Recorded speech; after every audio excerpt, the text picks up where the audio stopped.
MLA Bandaru శ్రావణికి చేదు అనుభవం ఎదురైంది. సమస్యలు ఎందుకు పరిష్కరించలేదు అంటూ ప్రజలు నిలదీశారు. శింగనమల మండలం నాగులగుడ్డం గ్రామంలో ఈ ఘటన చోటు చేసుకుంది. పింఛన్లు పంపిణీ చేసేందుకు ఎమ్మెల్యే శ్రావణి అక్కడికి వెళ్లారు. రోడ్లు మరియు డ్రైనేజీ కాలువల నిర్మాణం ఎప్పుడు చేస్తారు అంటూ అక్కడున్న ప్రజలు నిలదీశారు. అరే సామి అంటూ యువకుడిపైన ఎమ్మెల్యే ఆగ్రహం వ్యక్తం చేసినట్టు తెలుస్తోంది.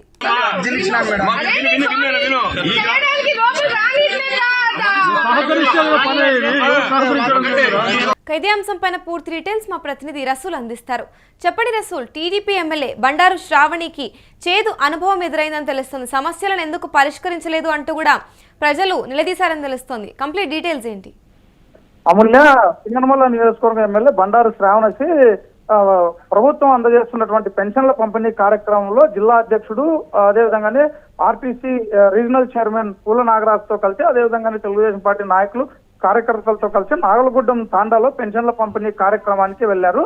ఈ సందర్భంగా ఆమెకు అనుకోని ఒక చేదు అనుభవం ఎదురైంది. ప్రధానంగా నాగలగుడ్డం తాండాలో ఒక కాలనీలో మొత్తం దాదాపుగా 50-60 ఇండ్లకు సంబంధించి కనీసం ఏమాత్రం మురికి నీరు పోవడానికి కూడా కాలువలు లేవు. దీంతో మేము ఏం చేయాలి, మా పొలాలన్నీ కూడా సర్వనాశనం అవుతున్నాయి అనేటువంటి విధంగా ఓ అబ్బాయి అక్కడ తిరగబడినటువంటి యువకుడు అక్కడ తిరగబడినటువంటి పరిస్థితి. ఎందుకంటే అక్కడ వదులుతున్నటువంటి ఆ కాలువ నీళ్ళన్నీ కూడా మా పొలంలో వెళ్తున్నాయి. దీంతో మా పొలం అంతా నాశనం అయిపోయింది. ఈ విధంగా పెట్టుబడి పెట్టడానికి కూడా చాలా ఇబ్బందులు పడుతున్నటువంటి ఇలాంటి పరిస్థితుల్లో పొలాలు ఎంతో కొంత పంటనిచ్చి మేము ఆర్థికంగా బాగుపడదాం అనుకుంటే ఈ విధంగా మురికి నీరంతా కూడా ప్రవహించి ఆ పొలం అంతా కూడా దెబ్బతినేటువంటి పరిస్థితి ఉంది అనేటువంటి విధంగా యువకుడు ఎమ్మెల్యే బండారు శ్రావణి దృష్టికి తీసుకెళ్లాడు. ఈ సమస్యలపైన ఇదివరకే అధికారులకు ఫిర్యాదు చేశారా? అమూల్య, అక్కడ ఉన్నటువంటి పరిస్థితులు చూస్తే అధికారులకు ఫిర్యాదు చేసినా వారు ఏమాత్రం స్పందించడం లేదనేటువంటి విషయం స్పష్టంగా అర్థమవుతుంది. ఎందుకంటే ఆ యువకుడు ఫార్మసీ చదువుకొని అదేవిధంగానే తమకున్న చిన్నపాటి పొలాన్ని వాళ్ళు సాగు చేసుకుని జీవనం గడుపుతున్నటువంటి పరిస్థితి. ఇలాంటి నేపథ్యంలో కాలువ మురికి నీరంతా పొలంలోకి వెళ్తుందంటే అక్కడ ఏమాత్రం సమస్యలు పరిష్కరించే పరిస్థితి కనిపించలేదని, ఎవరు సమస్యలు పరిష్కరించకపోవడం వల్లే కనీసం ఆ ప్రాంతంలో రోడ్లు కానీ అదేవిధంగానే కనీసం మురికి కాలువలు కానీ లేనటువంటి పరిస్థితి. దీంతో మురికి నీరు అంతా ఆ పొలాల్లోకి వెళ్తున్నటువంటి పరిస్థితి. దీంతో అక్కడ ఖచ్చితంగా పనులు జరగలేదనేటువంటి విధంగానే స్పష్టంగా అర్థమవుతుంది. ఇదే విషయాన్ని ఆ యువకుడు ఎమ్మెల్యే బండారు శ్రావణి దృష్టికి తీసుకెళ్లినటువంటి నేపథ్యంలో తీవ్ర అసహనానికి గురైంది. అరే స్వామి, నువ్వు రారా, పెన్షన్లు పంపిణీ చేసి వెళ్దాము అనేటువంటి విధంగా చెప్తున్నప్పటికీ ఆ యువకుడు నా సమస్యను మొదట పరిష్కరించండి, ఎవరికి చెప్పినా మా గోడు ఎవరి వద్ద మొరపెట్టుకోవాలో అర్థం కాలేనటువంటి పరిస్థితి అనేటువంటి విధంగా కూడా ఎమ్మెల్యేతో తీవ్రమైనటువంటి పదాలతో ఎమ్మెల్యేను ఆగ్రహంగా ప్రశ్నించారు. అయితే స్థానికులు అదేవిధంగా పోలీసులు ఆ యువకుడిని అడ్డుకునేటువంటి ప్రయత్నం చేశారు. దీంతో ఎమ్మెల్యే మళ్ళీ కల్పించుకొని ఇక్కడ ఉన్నటువంటి పెన్షన్లు పంపిణీ చేద్దాం, పెన్షన్లు పంపిణీ చేసి వెళ్దాం, అంతేకాకుండా అసలు గ్రామంలోకి ప్రజల్ని అదేవిధంగా మమ్మల్ని రానివ్వకపోతే సమస్య ఎలా పరిష్కారం అవుతుంది, అందుకోసమే ఇక్కడికి అధికారులందరినీ కూడా తీసుకొచ్చాను. ఈ కార్యక్రమం అయిపోయినటువంటి వెంటనే అధికారులకు ఆ విషయాన్ని అధికారుల దృష్టికి తీసుకెళ్దాము, అందుకే తీసుకొచ్చాను అనేటువంటి విధంగా బండారు శ్రావణి చెప్తాను. దీన్ని బట్టి చూస్తే దాదాపుగా ఆ ప్రాంతంలో కనీసం మురికి కాలువలు కూడా లేవు. మరి ఇలాంటి నేపథ్యంలో ప్రజలు ఎలాంటి ఇబ్బందులు ఎదుర్కొంటున్నారు అనేటువంటిది కూడా స్పష్టంగా కనిపిస్తోంది అమూల్య. అంటే మరి ఇప్పుడు దీనికి సంబంధించి బండారు శ్రావణి ఎప్పటిలోపలి సమస్యలను తీర్చిదిద్దుతామనే అంశంపైన ఏమైనా మాట్లాడారా?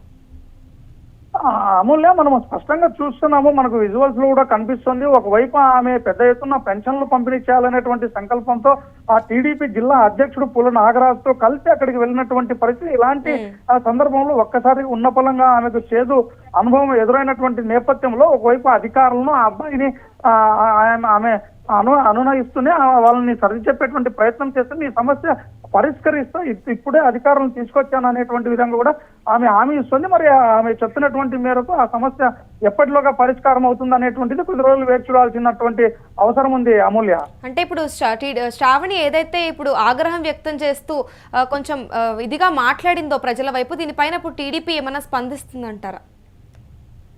టీడీపీ జిల్లా అధ్యక్షుడితో పాటు ఆమె కూడా అక్కడ వెళ్ళింది. అదే విధంగానే అధికారులు కూడా ఉన్నారు, ప్రజలు కూడా అక్కడ ఉన్నటువంటి నేపథ్యంలో ఖచ్చితంగా ఎందుకంటే ఎమ్మెల్యే స్థాయిలో అధికారులను తీసుకొచ్చారా, నీ సమస్య పరిష్కరిస్తారా అనేటువంటి విధంగా కూడా ఆమె చెప్పడం చూస్తే ఒకవైపు కలుపుగోలుగా వారిని కలుపుకొని అప్పటికప్పుడు ఆ కార్యక్రమాన్ని పూర్తి చేయాలనేటువంటి విధంగా కనిపిస్తుంది. మరి ఇది ఏమాత్రం జరుగుతుందనేటువంటిది ఆమె అధికారులకు ఆదేశాలు ఎలాంటి ఆదేశాలు ఇస్తారనేటువంటిది కూడా ఎన్ని రోజుల లోపల ఆ సమస్యను పరిష్కరించాలి అనేటువంటిది కూడా అర్థమవుతుంది Amulya. Right, thank you Rasool. TDP MLA Bandaru శ్రావణికి చేదు అనుభవం ఎదురైంది. సమస్యలు ఎందుకు పరిష్కరించలేదు అంటూ ప్రజలు నిలదీశారు. ఇక శింగనమల మండలం నాగులగుడ్డం గ్రామంలో ఈ ఘటన చోటు చేసుకుంది. పింఛన్లు పంపిణీ చేసేందుకు ఎమ్మెల్యే శ్రావణి అక్కడికి వెళ్లారు. రోడ్లు మరియు డ్రైనేజీ కాల్వల నిర్మాణం ఎప్పుడు చేస్తారు అంటూ ఈ నేపథ్యంలో అక్కడున్న ప్రజలు నిలదీయడం జరిగింది.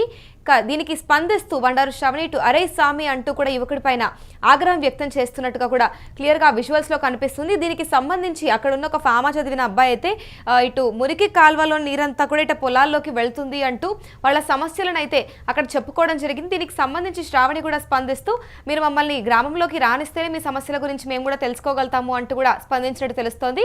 దీనికి సంబంధించి ఖచ్చితంగా మేము మీ సమస్యలను తీరుస్తాము అంటూ కూడా హామీ ఇచ్చారని తెలుస్తుంది. తదుపరిగా ఇంకా ఇటు అధిష్టానంతో మాట్లాడి ఎటువంటి చర్యలు తీసుకుంటారనేది కూడా చూడాల్సి ఉంది. ఓకేనా, ఒక 50-60 ఇళ్ళ నుంచి మా ఇంటి దగ్గర అంటే పొలంలోకి మురికి నీళ్ళు వెళ్తున్నాయి. ఆ సమస్య ఎవరు పట్టించుకోవట్లేదు. ఒకసారి మీరు వచ్చి చూడండి. ఫార్మసిస్ట్ కదా, మీ ఊర్లో అన్ని జరిగినాయి. మీకున్న లోకల్ సమస్య వల్ల పని చేయలేదు. నేను అధికారుల్ని ఇప్పుడు అందుకే పిలిచినాను. మీరు అక్కడ రండి. మీ ఊరు సమస్య మీకు తెలియదు కాదు. చేయడానికి లోపల రానిట్లేదా?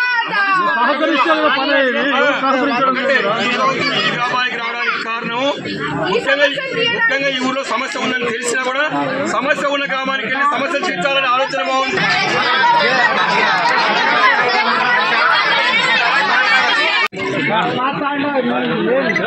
ఏమి